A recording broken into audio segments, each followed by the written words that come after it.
सोनेरी दिवसांची सुरुवात कालपासून मुंबईत झाली. पण ह्या कालच्या दिवसात खूप काही गोष्टी घडल्या. मी तुम्हाला सविस्तर सांगतो. सुरतचा विश्वराजा सुरतला जायलाच तयार नव्हता. 5 ते 6 तास बाप्पा कारखान्याच्या गेटवरतीच उभा. बाहेर काही पडेनाच.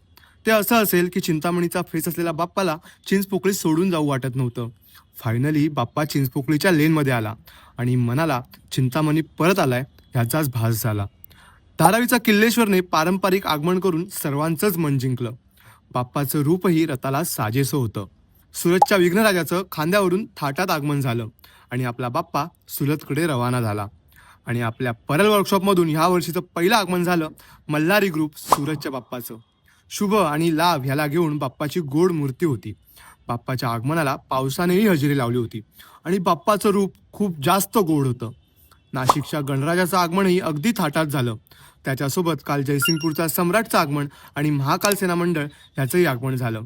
काल जी गर्दी लालबागमध्ये झाली होती तो फक्त ट्रेलर होता. पुढच्या आगमनाला जे काही होणार आहे ते बाप्पाच जाणो.